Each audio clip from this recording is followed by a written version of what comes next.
Up until the last week, there's been so much positivity revolving around NBA 2K23. Not just for the My Team mode, that's typically what I talk about on this channel and what I'll be talking about today, but just as the game as a whole has been very positively received from at least the hardcore player base or the typical 2K player base. But over the last week or so, just been wave after wave of people expressing their negative opinions about the game. Now, why do you think that is? Couple things. Number one, the first week everyone was so positive about it just because this is typically how it goes with 2K. It's like when 2K comes out, everybody's positive because it's like a new game and a new experience, right?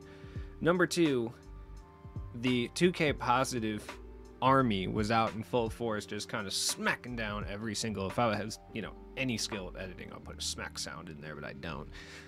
Just smacking down pretty much anybody with a even semi-negative opinion of this game. But over the last week, I think people just kind of threw that attitude out the window, and we are seeing quite a bit of negativity. So let's go ahead and discuss everything wrong with NBA 2K23 My Team and its current iteration, and discuss what they could do to kind of alleviate that.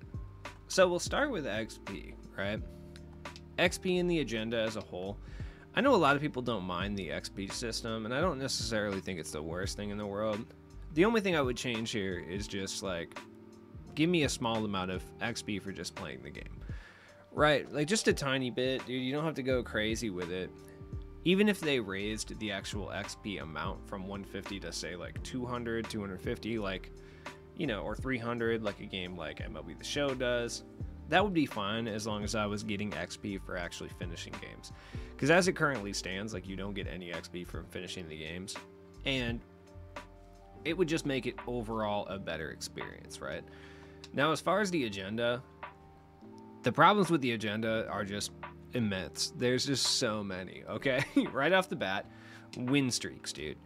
This game is not built for win streaks. Anyone can catch a loss really at any time. Whether your shots just aren't falling, maybe you're not paying all the attention, maybe the person you're playing against is just really, really solid with the meta, or has a better team. Unless you're one of those top 1% of players, you're probably not going to be able to do this without absolutely sweating your life away. That needs to go. The takeover grinds are absolutely way too intense, dude. Yeah, people are going to say that this Tony Parker one's not that bad and this is fine because Tony Parker is trash or whatever. Still, I feel like people don't look at these from the eyes of just like a normal person. You know what I mean? And when I say like a normal person, I mean you have like a full-time job, maybe like a kid or two or six, like whatever. If you have 6 kids, you got to find another game because this game will never be for you, honestly. If you're one of those Christian fundamentalists with like 17 kids, like, pretty sure they think basketball is demonic, but whatever, it doesn't matter. I just feel like through the eyes of like a 2K enthusiast and like a super sweat, yeah, dude, these aren't that bad. You can get these done relatively soon, but through the eyes of like a regular person, these are still too long. Like, they are, man. And it's the 7-day time limit that really messes it up, dude. If you stretch these out for a full season, then I don't think there's really an issue with it. I think you can keep them the length that they are, because you can get it done over the course of a full season, right? But if you were to keep them at the 7-game vacuum, I think it sucks. And the argument against that is that people will stack the rest of these, the Friday takeovers, you'll stack them until just the end, and then at that point you can get them all in one shot. But I mean, at that point, it'll be 6 weeks into the season. The next season will be right around the corner, and the power scaling will make these cards basically unusable anyway, so I don't really think that's an issue. That's just me. Next up, original owners. Original owners are trash. Original owners are specifically there to make you feel like you can't play this game no money spent because you're not opening packs, right? That's like specifically what they're for. Don't shoot the messenger, okay? That's specifically what is happening. If you notice that I'm a little bit lower energy than normal today, it's because I have injured myself a great deal over the past like 48 hours, dude. I threw my back out and basically destroyed my pinky toe. So, not only am I in immense pain right now, honestly, I've been medicating a little bit. Just a little bit, you know. Either way, original owner stuff is trash. It'll never go away. But I think that, you know, we're talking about what's wrong with 2K23 My Team, and I feel like the original owner stuff is absolutely part of the problem. The rest of the stuff, yeah, it gets a little uber specific at times, but, you know, it's not that big of a deal. It'd be nice to see like a parallel system similar to like MLB The Show and how they do it, where you don't have to do anything super specific to get a lot of this stuff done. You can just kind of like play the game your way, and you get a series of points for, you know, doing things like scoring or defensive stops, rebounds, you know, stuff like that. Use the MT counter within the game, the thing that already exists, to make the experience a little bit better. That's all I'm saying. Lifetime agendas. I mean, I kind of hate that it's player cards now and not all cards, because there's like the shoe colorway and the uniforms, but it is what it is. The Cade grind, once again, having these be all original owners, and I know people are out there like, yo, I got it done, no money spent, or I got it done, I only had to spend like 21,000, or 21,000, sorry, you only had to spend like 45,000 VC or something, but it's just like, dude, having one of the top cards in the game locked behind not only an original owner pay to win mechanic, but also a time consuming grind mechanic is super trash. Like, I'm sorry, dude, that's not cool. Like, I don't know how anybody can realistically defend this, but, you know, 2K people are going to defend it for some reason. Sometimes I get super confused within the 2K community, because it's like, how do you defend things like this? But then I remember it's the 2K community, and there's just like really nothing. Next up, we got domination. Look, the reality of the situation, domination sucks. The cards really, I mean, I will say that like Havlicek's still usable. I've never seen a Havlicek, but he's still like usable, I guess. But the cards aren't incredibly good for incredibly long, and I understand that 2K can't make things like this that are supposed to be a grind that should take like longer than a season or two a really intense player. And the reason being is because Super Sweats will stay up 65 hours straight on launch weekend and play through the entire thing. I get it. That's why the cards kind of suck. They have to be within the realm of usability from season 1, because people will slog through this thing in so quick of an amount of time, and then they'll have a massive advantage over everybody else. I get that, but man, I mean, if they're already not going to be that much like more usable outside of like season 1 anyway, just make the grind shorter. 3-minute quarters, like make the amount of games a little shorter, just something to encourage regular people to actually play this game mode. Because I mean, let's be real here, from a casual perspective, there's really no single player games that are going to be easy for people.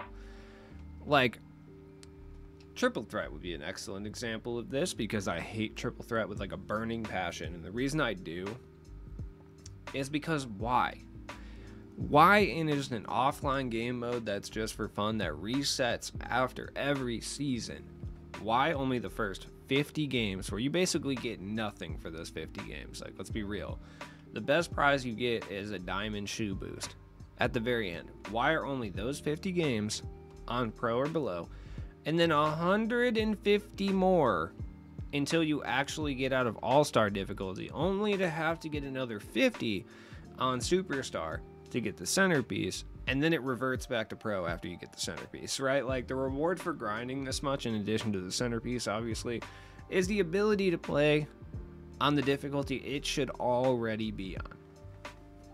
I think the first 200 should be pro or below, and then the final 50 can be on All-Star, right? I just feel like that is my number one issue with 2K this year, is the fact that it is not geared towards a casual gameplay experience. And there's a difference between the way people use casuals. I think there needs to be like a third tier in there, because people will be like, comp, casuals. There needs to be like a third tier, like a 2K enthusiast or like a sweat or something, because that describes majority of the community right there, not comp. Sweat and or 2K enthusiast, right? There needs to be a balance between those, because I feel like having people who just play this game for fun is healthy for the mode and good for the mode, right? And not only is it good for the mode, it's probably good for 2K's pocketbooks, because you can add a little bit of extra ad revenue and honestly some microtransaction stuff in the mix there if you just get people on the game and encourage them to play it. Because right now, the number one issue with my team is if I'm a person who knows that I only have a few hours a week to actually play this game, I hop on this game mode and I start looking. I'm like, okay, cool. What am I going to do first? Like, what can I get?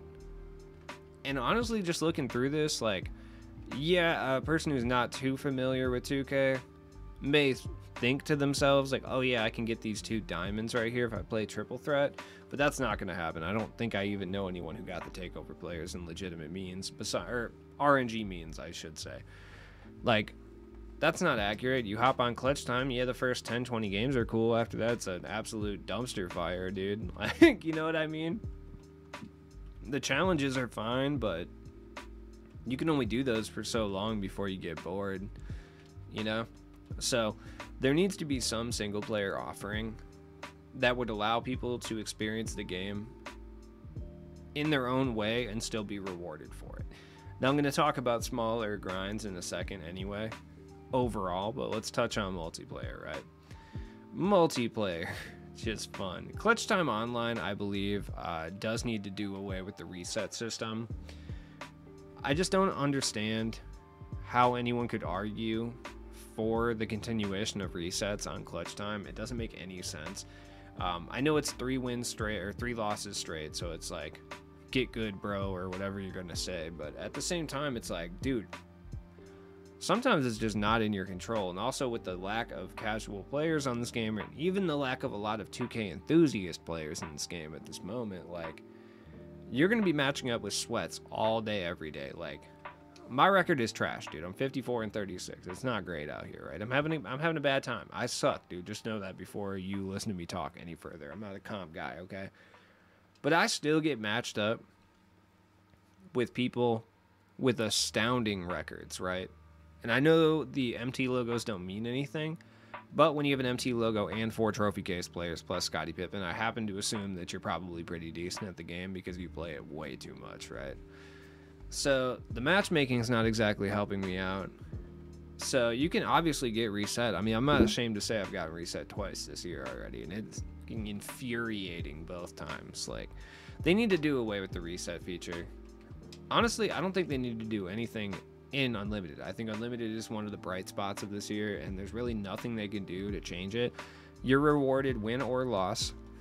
And it's just kind of a perfect system. I hope they never change it. I'm sure there's still sweat lords that want 12-0 back because they're weird and psychotic, but like, yeah.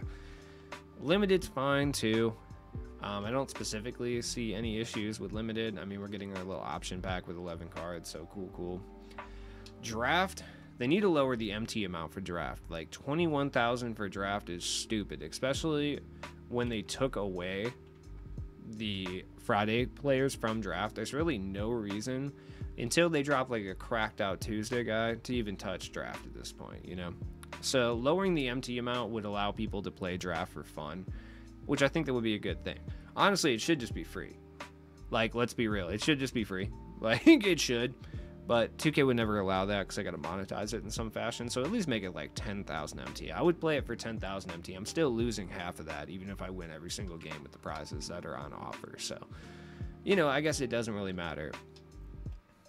Look, pack odds are terrible.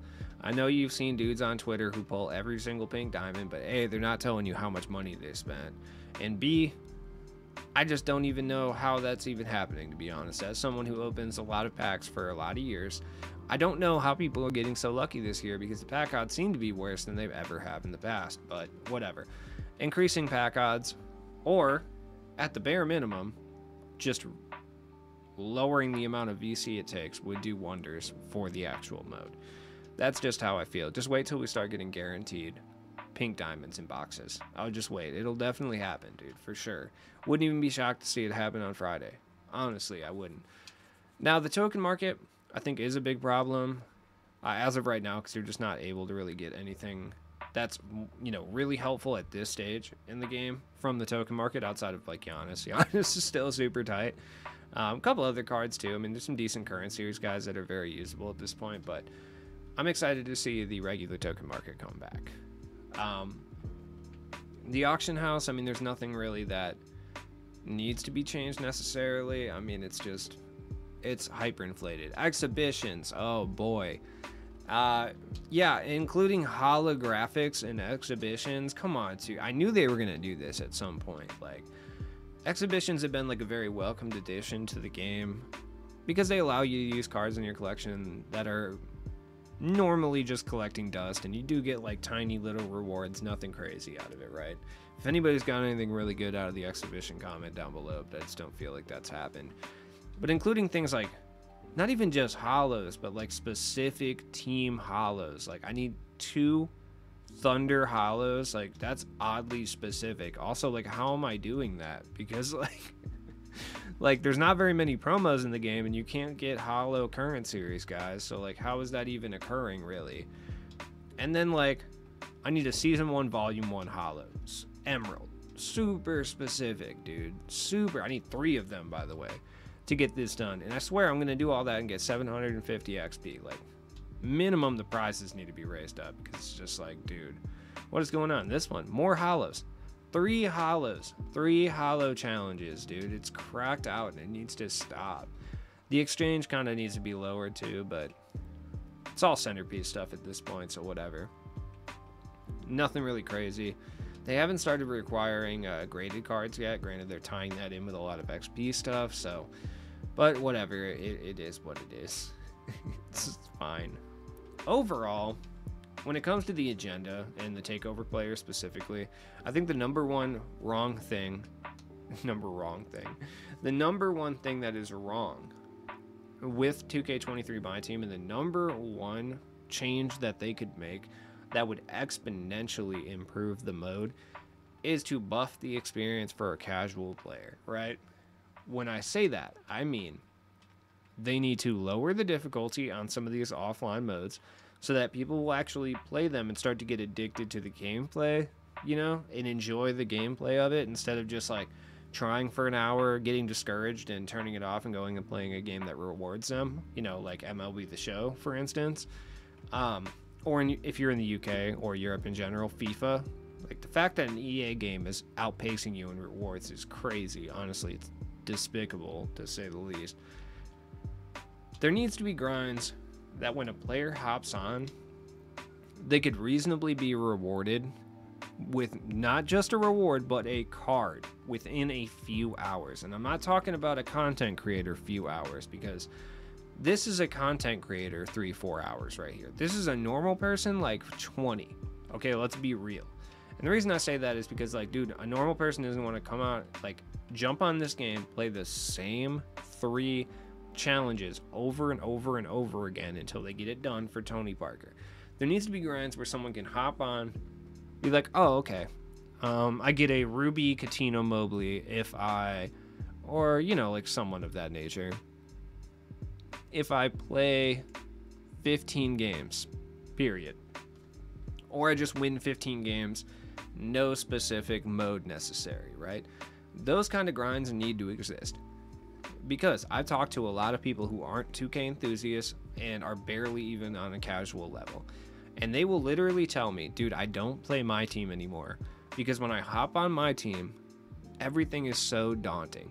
I look at what I have to do to get anything for my team, and I realize it's going to take too much time, or I'm going to have to spend money, and I turn the game off and I play something else. Or just a bunch of people who already know that's how the game was going to be and just never bought it this year. I have to assume 2K's player numbers are significantly down from the past couple years. I mean, their Google trends are way down from even 2K22, let alone 2K20 when they were way higher. But like, they need to do something to add the ability for a casual player to just like have fun in this game, because the only people that like this game right now are people who are 2K sweats that will gobble down 2K's nuts at every opportunity and like actively don't care what 2K does, 2K could have a challenge on here where they make you shit in a bucket and send it to them, and people would say that's a good idea on Twitter. That's just how it is. They'd be like, yo, that's a W. That's a big W. Doesn't matter. Put some shorter grinds in here for people to actually get within an afternoon. How they don't understand that your average gamer at this point wants to be rewarded pretty quickly is baffling to me. It's mainly because they just listen to the echo chamber of Twitter, where these guys will literally be like, no, we need 30-hour grinds.